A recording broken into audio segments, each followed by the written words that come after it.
Hello बंधुरा welcome to my YouTube channel Sumana Das tutorial. তোমরা যারা চ্যানেলটিকে এখনো সাবস্ক্রাইব করোনি অবশ্যই চ্যানেলটিকে সাবস্ক্রাইব করে পাশে থেকো। আজ তোমাদের সাথে আলোচনা করব তোমাদের এবিটিএ টেস্ট পেপার উচ্চ মাধ্যমিক যারা দেবে 2024-এ তোমাদের এসি জিওগ্রাফি থেকে সমস্ত এমসিকিউ এসিকিউ এর উত্তর আমি বলে দেব। তোমরা ভিডিওটা শেষ পর্যন্ত দেখো। তো চলো একের দাগের এমসিকিউ প্রথম কি রয়েছে দেখে নেই। কাস্ট অঞ্চলে কাস্ট ক্ষয়চক্রের অন্তিম পরিণত অবস্থায় সৃষ্ট ভূমিরূপটি হলো উত্তর হবে টেরারোসা। পরের প্রশ্ন, আর্টেজীয় কূপ দেখা যায় উত্তর হবে ভাঁজযুক্ত শিলা গঠনে। পরের প্রশ্ন, মৃত্তিকা সৃষ্টির একটি নিষ্ক্রিয় নিয়ন্ত্রক হলো উত্তর হবে ভূপ্রকৃতি। পরে 4 নম্বর প্রশ্ন, মিশরের ওপর দিয়ে প্রবাহিত উষ্ণ স্থানীয় বায়ু হলো খামসিন। পরের 5 দাগের প্রশ্ন, উচ্চ তাপমাত্রায় জন্মানো উদ্ভিদকে বলে মেগাথার্মস। পরে 6 নম্বর দাগের প্রশ্ন, পেডিপ্লেন গঠিত হয় উত্তর হবে মরু সমপ্রায় ভূমিতে।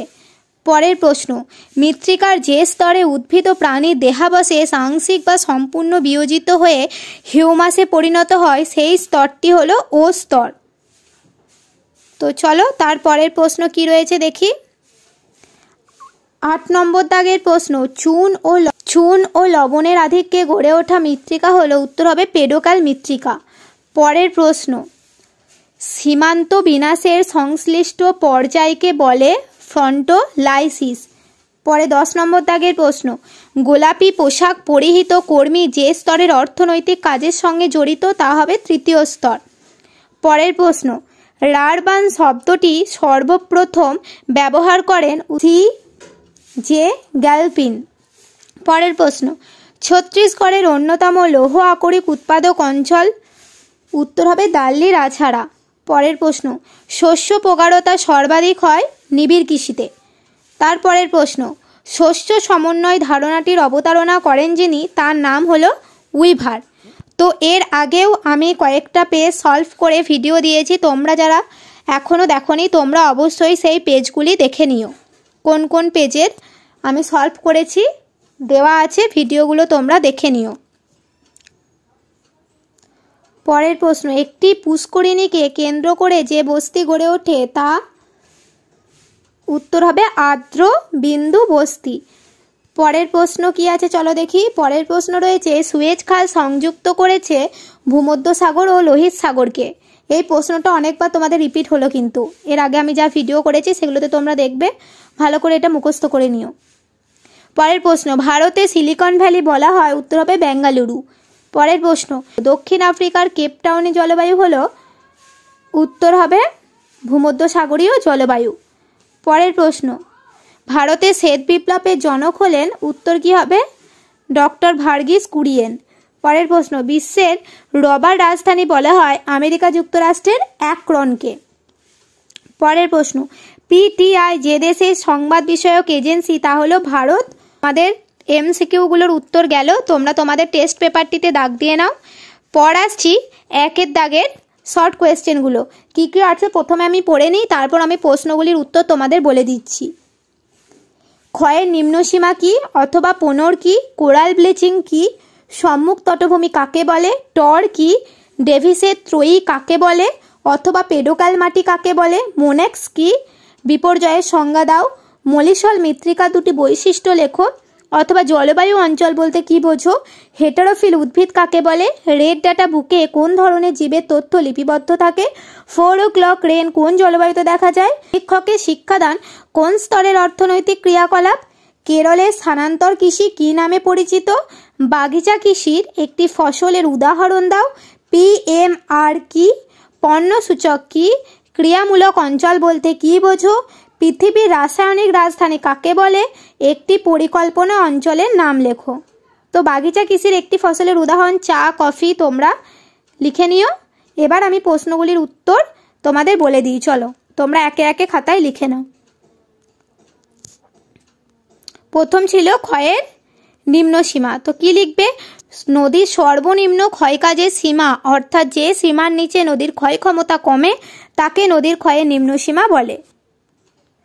পরের প্রশ্ন ছিল পুনর কি, সিঙ্কহোল বা সোয়ালো হোল থেকে ভূগর্ভস্থ গুহা পর্যন্ত বিস্তৃত উলম্ব সুড়ঙ্গ পথকে পোনর বলে। পরের প্রশ্ন ছিল কোরাল ব্লিচিং কাকে বলে? মানুষের কার্যাবলীর ফলে কোরালের রং সাদা হয়ে গেলে তাকে কোরাল ব্লিচিং বলে। পরের প্রশ্ন ছিল সম্মুখ তটভূমি। সমুদ্র জলের ঊর্ধ্বসীমা ও নিম্নসীমার মধ্যবর্তী অংশকে সম্মুখ তটভূমি বলে। পরের প্রশ্ন ছিল টর কাকে বলে? ইনসেল বার্চ ক্ষয়প্রাপ্ত হয়ে ছোট ছোট হয়ে যে ভূমিরূপ সৃষ্টি করে তাকে টর বলে। পরের প্রশ্ন ছিল ড্রেভিসের ত্রয়ী বলতে কি বোঝো? গঠন, প্রক্রিয়া ও পর্যায়কে একত্রে ডেভিসের ত্রয়ী বলা হয়। পেডোকাল আর পেডালফার এই দুটো মৃত্তিকার সংজ্ঞায় তোমরা মুখস্থ করে নিও। তো দেখে নিই পেডোকাল মৃত্তিকা। যে মৃত্তিকায় ক্যালসিয়াম বা চুনের পরিমাণ বেশি থাকে তাকে পেডোকাল মৃত্তিকা বলে। আর পেডালফার যে মৃত্তিকায় অ্যালুমিনিয়াম ও লোহার পরিমাণ বেশি থাকে তাকে পেডালফার মৃত্তিকা বলে। পরের প্রশ্ন ছিল মোনেক্স কি? তো তোমরা লিখে নেবে, দুটোই করে রাখবে।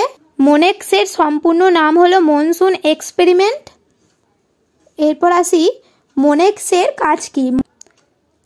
মৌসুমি বায়ু সংক্রান্ত গবেষণা ও তার প্রভাব সম্পর্কে অধ্যয়ন করাই মোনেক্সের কাজ।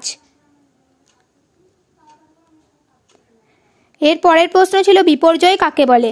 দুর্যোগ যখন প্রাকৃতিক বা সাংস্কৃতিক কারণে প্রচুর পরিমাণে সম্পদহানি ও বিপুল সংখ্যক মানুষের জীবনহানি ঘটায়, যা মানুষের স্বাভাবিক জীবনযাত্রা সাময়িকভাবে অথবা দীর্ঘকাল ধরে স্তব্ধ করে দেয়, তখন তাকে বিপর্যয় বলে।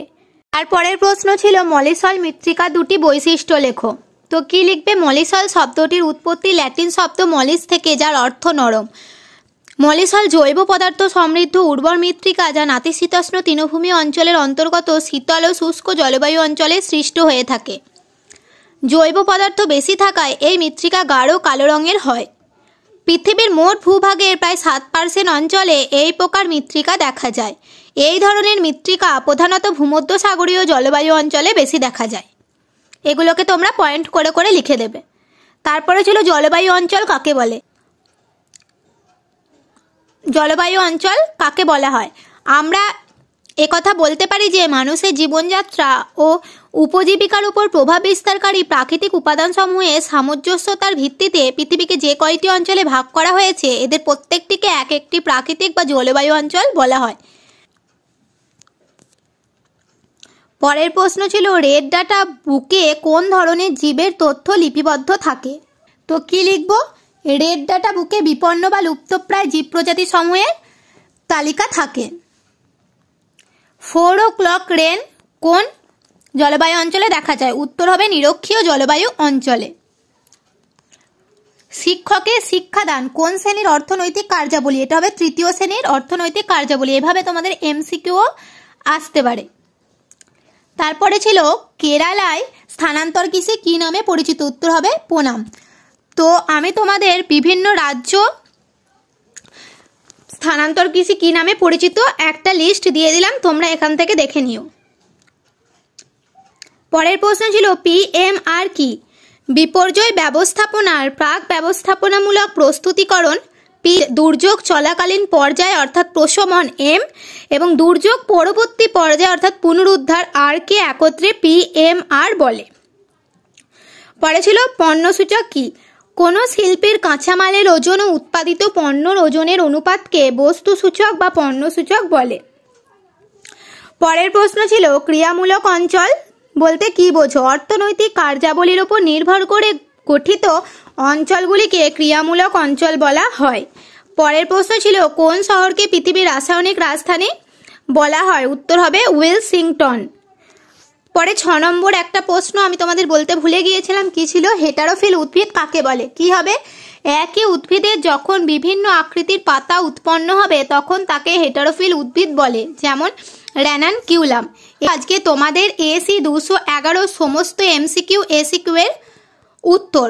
তো বড় প্রশ্ন কি রয়েছে তোমাদের এই পেজটি থেকে দেখিয়ে দিই, তোমরা ভালো করে দেখে নাও। তোমাদের যদি এর মধ্যে কোনো বড় প্রশ্ন অসুবিধা হয় তোমরা অবশ্যই কমেন্ট করে জানিও, সেই প্রশ্নগুলির উত্তর আমি তোমাদের বলে দেওয়ার চেষ্টা করব। আর ভিডিওটি অবশ্যই তোমরা তোমাদের বন্ধুদের সাথে শেয়ার করে দিও। আরও বিভিন্ন পেজ সলভের ভিডিও পেতে আমার চ্যানেলটিকে অবশ্যই সাবস্ক্রাইব করে পাশে থেকো। আজকের ভিডিও এই পর্যন্ত।